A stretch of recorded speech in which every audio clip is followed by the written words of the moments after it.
De ben segur que ja coneixes la Granada de García Lorca, el Londres de Virginia Woolf o el París de Marcel Proust. Ara tens l'oportunitat de descobrir la ciutat de València a través dels versos dels seus poetes.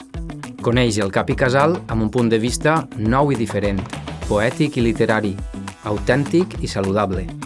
Camina i revela la ciutat a través de l'ànima d'alguns dels poetes valencians més il·lustres. No hi havia a València dos amants com nosaltres. Feroçment ens amàvem des del matí a la nit.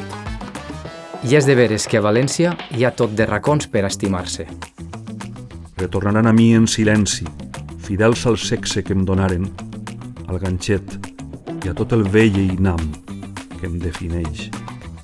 L'energia de les escriptores valencianes, com la de Carmelina Sánchez Cutillas, s'aprecia arreu de la ciutat.